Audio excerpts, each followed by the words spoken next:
Hi friends, நம்ம TNPSC வெற்றி பயிற்சி சேனலில் இன்றைக்கி கரண்ட் அஃபேர்ஸோடைய அடுத்த பார்ட் வந்து நம்ம பார்க்க போகிறோம். ஃபஸ்ட் இதில் வந்து நம்ம ஃபஸ்ட்டு வீக், அதாவது ஜூலையுடைய முதல் வாரம் 1 முதல் 7ஆம் தேதி வரை உள்ளது ஃபுல்லாக நம்ம கரண்ட் அஃபேர்ஸ் வந்து ஒவ்வொரு டாபிக் வரையாக பார்த்துட்டோம். ஸோ இன்றைக்கி வந்து நம்ம அடுத்தது ஜூலை 8லேருந்து ஜூலை 14 வரைக்கும் உள்ள கரண்ட் அஃபேர்ஸ் நம்ம பார்க்க போகிறோம். ஸோ ஜூலை 1 to 7 அதுக்கான கரண்ட் அஃபேர்ஸ் யாராவது பார்க்காம இருந்தீங்கன்னா நான் லிங்க் டிஸ்கிரிப்ஷனில் கொடுத்துருக்கேன், அதில் போய்ட்டு செக் பண்ணிக்கோங்க. ஸோ ஆல்ரெடி நான் முதல்ல உங்களுக்கு அதிலே சொல்லியிருப்பேன், ஒரு நோட்டை போட்டு தனியாக கரண்ட் அஃபேர்ஸ்க்குன்னு எழுதி வச்சு படிங்க, ஈஸியாக இருக்கும். தனித்தனியாக எழுதி வச்சிங்கன்னா மிஸ் ஆகிடும், அப்புறம் நீங்கள் ரிவைஸ் பண்ணுறதுக்கு உங்களுக்கு ஈஸியாக இருக்காது. ஸோ முதல்ல சொன்ன மாதிரி ஒரு நோட்டு போட்டு ஃபஸ்ட்டு எழுதாதவங்க யாராவது இருந்தீங்கன்னா அந்த ஃபஸ்ட் வீக்குள்ள கரண்ட் அஃபேர்ஸும் எழுதி வச்சுக்கோங்க. அடுத்தது செகண்ட் வீக்லேருந்து அப்படியே கண்டினியூ பண்ணிகிட்டே வாங்க.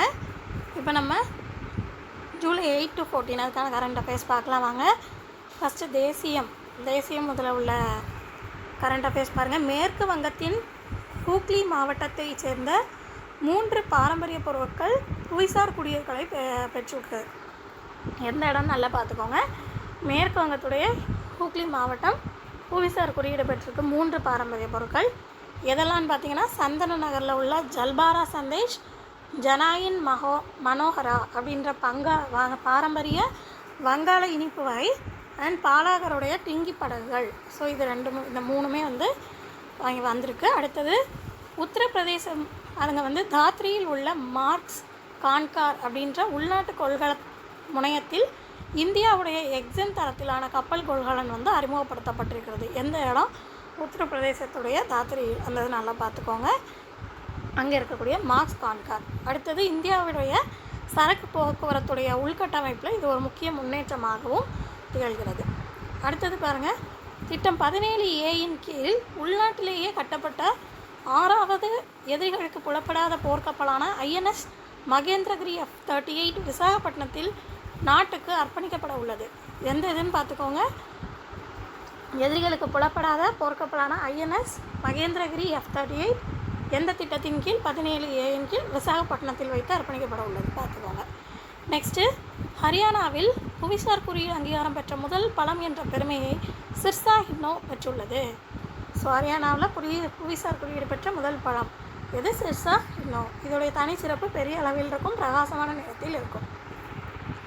18 மீட்டர் வரைவு கொண்ட இந்தியாவின் 2வது பெரிய துறைமுகமான காமராஜர் துறைமுகம் முன்னர் இன்னொரு துறைமுகம் வந்து உருவெடுத்துள்ளது. ஸோ காமராஜர் துறைமுகம் ஒரு பெரிய துறைமுகமாக உருவெடுத்துள்ளது. இது வந்து 1,70,000 DWT வரையிலான கேப்சைஸ் கப்பல்களை கையாளும் திறனை பெற்றிருக்கிறது. இது வந்து இந்தியாவில் உள்ள முதல் பெருநிறுவனத்தால் உருவாக்கப்பட்ட ஒரு மிகப்பெரிய துறைமுகமாகும். நெக்ஸ்ட்டு, தஞ்சாவூர் மாவட்டத்தில் உள்ள கும்பகோணம் அருகே இருக்கக்கூடிய சடைமுடிநாதர் கோயில் வளாகத்தில் பிற்கால சோழர் கால கல்பலானி அல்லது சன்னல் வந்து கண்டறியப்பட்டுள்ளது. இது வந்து 50 கல்வெட்டுகள் இருக்குது. பழமையான 3ஆம் குலோத்துங்கன் காலத்தை சார்ந்ததுன்றது இந்த கிடச்சிருக்கக்கூடியது வந்து 3ஆம் குலோத்துங்கன் காலத்தை சார்ந்த கல்வெட்டுகள் அப்படின்றதும் ஆய்வில் கண்டறியப்பட்டுள்ளது. இந்தியாவின் 2026 பிரிக்ஸ் தலைமையின் கீழ் 3வது பிரிக்ஸ் போக்குவரத்து பணிக்குழு வந்து கூட்டம், அதாவது இப்போ 3வது பிரிக்ஸ் போக்குவரத்து பணிக்குழுக்கான கூட்டம் வந்து பிரிக்ஸ் தலைமையின் கீழ் மகாராஷ்டிராவில் உள்ள நாக்பூர் அப்படின்ற இடத்துல தொடங்கியிருக்கு. ஸோ இதுக்கான கருத்து வந்து என்னென்னு பார்த்தீங்கன்னா, building for resilience, innovation, cooperation and sustainability. சமீபத்தில் உயர்கல்விக்கான அகில இந்திய கணக்கெடுப்பு வந்து 2023-24ஆம் ஆண்டு தரவுகளின்படி உயர்கல்வியில் பெண்களின் சேர்க்கை கணிசமாக அதிகரித்துள்ளது. அதாவது 2023-24ஆம் கணக்கெடுப்பு அந்த தரவுப்படி பெண்களுடைய உயர்கல்வி சேர்க்கை வந்து அதிகரித்திருக்கு. எவ்வளோ அதிகரித்திருக்குன்னா 42% அதிகரித்துள்ளது. அடுத்து சர்வதேசத்தில் உள்ள செய்திகள் பாருங்கள்.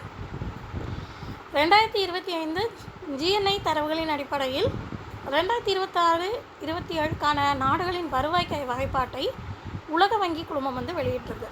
இந்த இயற்கான வருவாய் வகைப்பாட்டை உலக வங்கி குழுமம் வந்து வெளியிட்டிருக்காங்க. இதில் வந்து இந்தியா வந்து பார்த்திங்கன்னா $1,176 முதல் $4,635 வரையிலான குறைந்த நடுத்தர வருவாய் பிரிவில் தொடர்ந்து வருகிறது.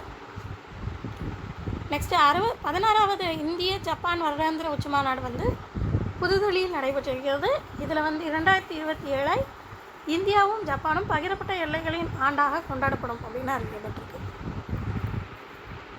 சுவிட்சர்லாந்தின் ஜெனீவாவில் நடைபெறும் செயற்கை நுண்ணறிவு ஆளுகை எங்கன்னு பார்த்துக்கோங்க. சுவிட்சர்லாந்துடைய ஜெனீவாவில் நடைபெறும் செயற்கை நுண்ணறிவு ஆளுகை குறித்த ஐக்கிய நாடுகள் சபையுடைய தொடக்க உலகளாவிய உரையாடலில் இந்தியா வந்து பங்கேற்கிறது. இதனுடைய 2வது அமர்வு மே 2027 நியூயார்க்கில் நடைபெறும்.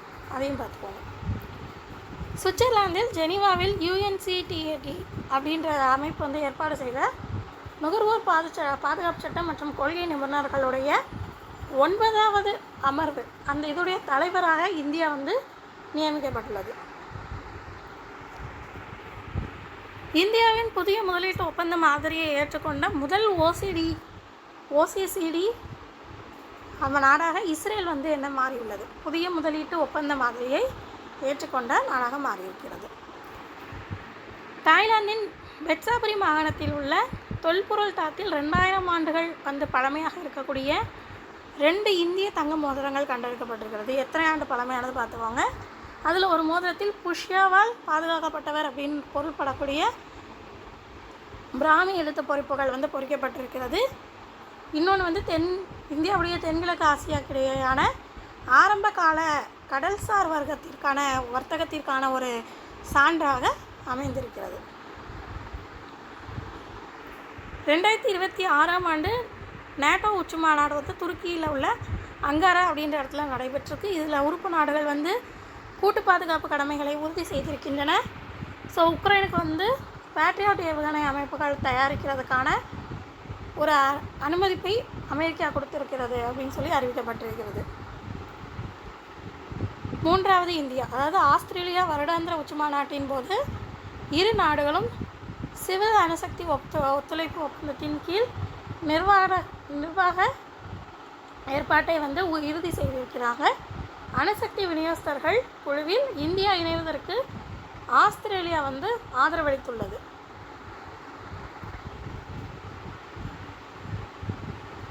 பெண்கள் தலைமையிலான மேம்பாடு மற்றும் பாலின சமத்துவத்தை மேம்படுத்த இந்தியாவில் பிரிக்ஸ் தலைமையின் கீழ் கேரளாவின் கொச்சியில் பிரிக்ஸ் பெண் அமைச்சர்களின் கூட்டம் எந்த இடத்துல நடைபெற்றிருக்கு. பெண்கள் தலைமையிலான மேம்பாடு மற்றும் பாலின சமத்துவத்தை வெளிப்படுத்துவதற்காக இந்தியாவின் பிரிக்ஸ் தலைமையின் கீழ் பிரிக்ஸ் பெண் அமைச்சர்களின் கூட்டம் கேரளாவின் கொச்சியில் நடைபெற்றிருக்கிறது. அடுத்த அறிவியல் சம்பந்தமான செய்தி பாருங்க.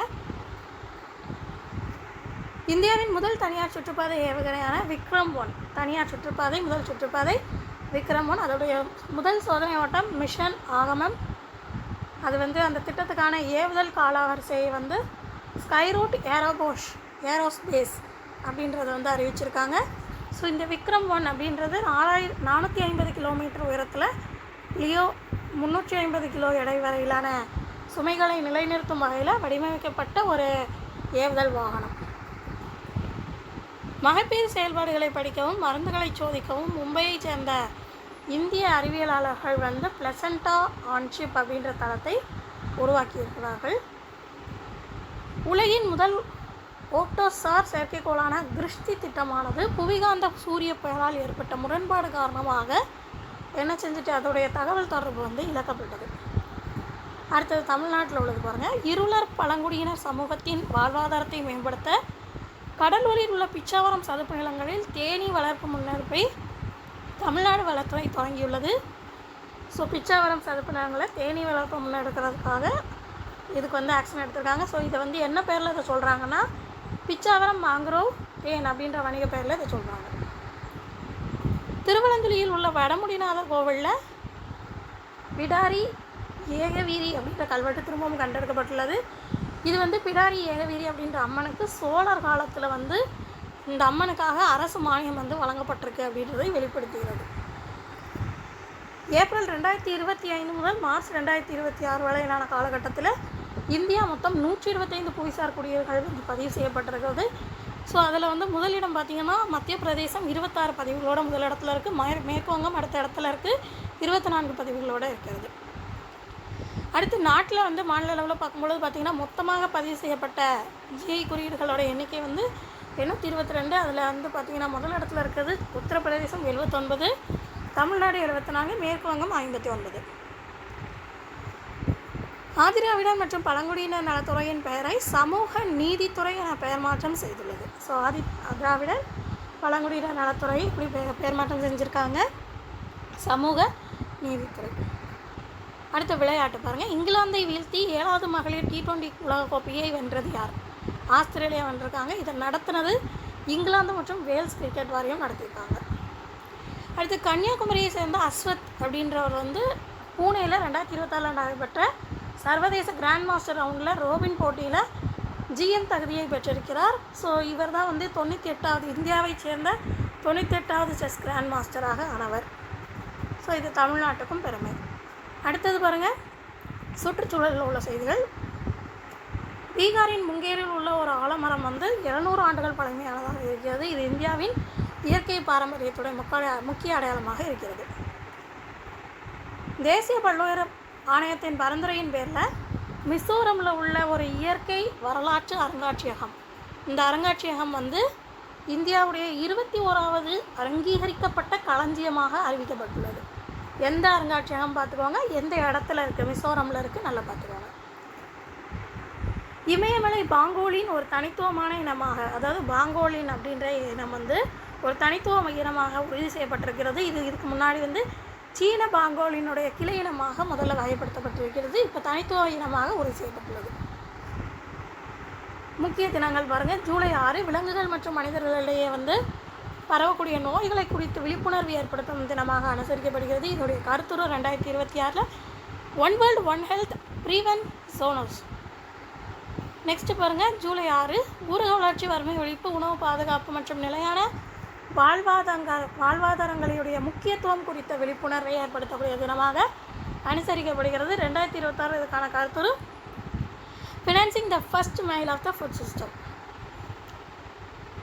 அடுத்து ஜூலை 7 பாருங்கள், உலகின் மிகவும் பரவலாக பேசப்படும் மொழிகளில் ஒன்றான கிஷ்வாகிலியை மேம்படுத்த இந்த தினம் வந்து அனுசரிக்கப்படுகிறது. Kiswahili for peace, solidarity and global economic diplomacy அப்படின்றது அதோடைய கருத்துருவாக இருக்கிறது. ஜூலை 11 உலக மக்கள் தொகை தினமாக கொண்டாடப்படுகிறது. ஸோ இதோடைய கருத்து வந்து பார்த்திங்கன்னா realising the hopes and aspirations of young people. ஜூலை 7 உலக உயிரியல் தயாரிப்பு தினமாக கொண்டாடப்படுகிறது. ஸோ இதோடைய கருத்துரு வந்து பார்த்திங்கன்னா bio products R everywhere often without as even noticing. Next விருதுகள் பாருங்கள். முக்கியமான விருதுகள். பாரதத்தின் இசை விரிப்பை அடிப்படையாக கொண்ட பாரம்பரிய சத்தீஸ்கர் நாட்டுப்புற கலையான பாண்டவாணியின் புகழ்பெற்ற கலைஞர். சத்தீஸ்கர் நாட்டுப்புற கலையான பாண்டவாணி. ஸோ சத்தீஸ்கருடைய நாட்டுப்புற கலை என்னன்னு கேட்குறதுக்கும் வாய்ப்பு இருக்குது, பார்த்துக்கோங்க. பாண்டவாணி. ஸோ புகழ்பெற்ற கலைஞர் யார்? தீஜன் பாய். அவர் வந்து காலமாக இருக்கார். அவர் என்னென்ன விருதுகள் பெற்றிருக்காரு பாருங்கள். பத்மபூஷன், பத்மவிபூஷன், பத்மவிபூஷன். ஸோ இந்த 3 விருடம் எந்தெந்த வருடங்களில் பெற்றிருக்காரு? 1988, 2003 அண்ட் 2019. அது நல்லா பார்த்துக்குவாங்க. நெக்ஸ்ட்டு குடிமக்கள் மைய சேவைகளுக்கு ஏஐ மற்றும் புதிய தொழில்நுட்பங்களை புதுமையாக பயன்படுத்தியதற்காக, அதாவது ஏஎல் தொழில்நுட்பத்தை புதுமையாக பயன்படுத்தினதுக்காக 2026 மின் ஆளுகைக்கான தேசிய விருதுகளில் ICMR மைன்ஸ் அப்படின்றது வந்து தங்க விருதை பெற்றிருக்காங்க. நேபாளத்துடைய ரஜேஷ்ட வருண மகாவிகாரம் அப்படின்ற 2025 ஆண்டிற்கான யுனெஸ்கோ ஆசியா பசிபிக் கலாச்சார பாரம்பரிய பாதுகாப்பு விருதை வந்து இவங்க பெற்றிருக்காங்க. நெக்ஸ்ட்டு கிராமப்புற இணைப்பு மற்றும் சமூக பொறியியலுக்கான பங்களிப்புக்காக இந்தியாவுடைய பால மனிதர் அப்படின்னு சொல்லக்கூடிய கிரிஷ் பரத்வாஜ் அவர்கள் காலமாக இருக்காங்க. அவங்க என்ன விருது பெற்றிருக்காங்கன்னா 2017 பத்மஸ்ரீ விருது பெற்றிருக்காங்க. தென்னிந்தியாவின் நைட்டிங்கேல் அப்படின்னு அழைக்கப்படக்கூடிய பின்னணி பாடகியான ஜானகி அவர்கள் காலமானார்கள் 88 வயதில். ஸோ இவங்க 4 தேசிய திரைப்பட விருதுகளும் பத்மபூஷன் விருதையும் பெற்றிருக்காங்க. ஸோ இப்போ நம்ம இதில் கொஸ்டின் பார்க்கலாம். கொஸ்டின் வந்து இப்போ நம்ம பார்த்த இந்த 8th to 14th உள்ள கரண்ட் அஃபேர்ஸ்லேருந்து கிடையாது. இதுக்கு முன்னாடி நம்ம பார்த்த முதல் வாரம், ஜூலை முதல் வாரம் 1 to 7 வரைக்கும் நம்ம ஆல்ரெடி கரண்ட் அஃபேர்ஸ் பார்த்துட்டோம். ஸோ இப்போ அதிலிருந்து நான் உங்களுக்கு கொஸ்டின் கேட்டிருக்கேன். ஏன்னா நம்ம அப்படியே வச்சுட்டு மொத்தமாக கடைசியாக படிச்சுக்கலாம் அப்படின்னு இருந்தீங்கன்னா அது ரொம்ப ரொம்ப கஷ்டம். அப்பப்போ உள்ளதை அப்பப்போ படிச்சிட்டிங்கன்னா தான் ரொம்ப ஈஸி. ஸோ இப்போ நம்ம ஃபஸ்ட்டு வீக் பார்த்ததை நீங்கள் படிச்சிருக்கணும். படிக்கலை அப்படின்னா முதல்ல லிங்க்கு டிஸ்கிரிப்ஷனில் இருக்குது, அந்த 1 to 7 வரைக்கும் உள்ள இந்த கரண்ட் அஃபேர்ஸ் ஒரு நோட்டு போட்டு எழுதி அதை படிங்க. அதுலேருந்து இப்போ நான் உங்களுக்கு கொஷின் கேட்டிருக்கேன். ஸோ இந்த கொஷினை அட்டன் பண்ணி முடிச்சுட்டு அதுக்கப்புறமா நீங்கள் செகண்ட் வீக் உள்ளதை அட்டன் படிங்க. படிச்சுட்டு அடுத்த வாரம் நம்ம தேர்ட் வீக் பார்க்கும் பொழுது இந்த செகண்ட் வீக்லேருந்து உங்களுக்கு இதே மாதிரி டெஸ்ட் சின்னதாக கொடுப்பேன். ஸோ இப்போ நம்ம இந்த இதுக்கான டெஸ்ட்டு பார்க்கலாம் வாங்க. ஃபஸ்ட்டு 5 கொஷின் இருக்குது. இந்த 5 கொஷினுக்கும் நீங்கள் ஆன்சர் என்னன்றதை நீங்கள் மார்க் பண்ணி வச்சுட்டு கமெண்டில் சொல்லுங்கள். எத்தனை பேர் வந்து ஆன்சர் கரெக்டாக சொல்கிறீங்கன்றதை பார்க்கலாம். உங்களுக்கு ஆன்சர் ஃபுல்லாக டைப் பண்ண முடியலனாலும் ஆப்ஷன் மட்டும் கூட போடுங்க. ஃபஸ்ட்டு கொஷினுக்கு இந்த ஆப்ஷன், செகண்ட் கொஷின் இந்த ஆப்ஷன் அப்படின்னு கூட போடுங்க. எத்தனை பேர் கரெக்டாக சொல்கிறீங்கன்னு பார்க்கலாம். ஃபஸ்ட்டு கொஷின் பாருங்கள். தேசிய ஊடக வளர்ச்சி மாநாடு நடைபெற்ற இடம் எந்த இடம்? அடுத்தது, அர்ஜென்டினாவில் திறக்கப்பட்ட மெஸ்ஸி சிலையுடைய அடி உயரம் என்ன? தமிழ்நாடு சட்டத்துறை செயலாளராக நியமிக்கப்பட்டவர் யார்? உலக ஒவ்வாமை வாரம் எப்பொழுது அனுசரிக்கப்படுகிறது? புளியம்பல விதை கழிவிலிருந்து பிளாஸ்டிக் என்ற மக்கக்கூடிய நீர் சுத்திகரிப்பு கண்டுபிடிப்பை உருவாக்குவதற்காக எர்த் பிரைஸ் 2026 வென்றவர்களில் தவறானதை சுட்டுக. 3 பேர் உண்டு. அதில் 3 பேரில் இங்கே எக்ஸ்ட்ரா ஒரு பேர் இருக்குது. அதில் யார் தப்புன்றதை நீங்கள் கண்டுபிடிக்கணும். ஸோ இந்த 5 கேள்விகளுக்கும் ஆன்சர் என்னன்றதை கண்டுபிடிச்சிட்டு கரெக்டான ஆன்சரை கமெண்ட் பண்ணுங்கள். எத்தனை பேர் 5 கொஸ்டினும் கரெக்டாக ஆன்சர் பண்ணுறீங்கன்னு பார்ப்போம். அதே மாதிரி இந்த வீக்கில் உள்ளதும் படிச்சிருங்க. நம்ம அடுத்த வீக் இதுலேருந்து கொஷின் வரும். அடுத்த வீடியோவில் பார்க்கலாம்.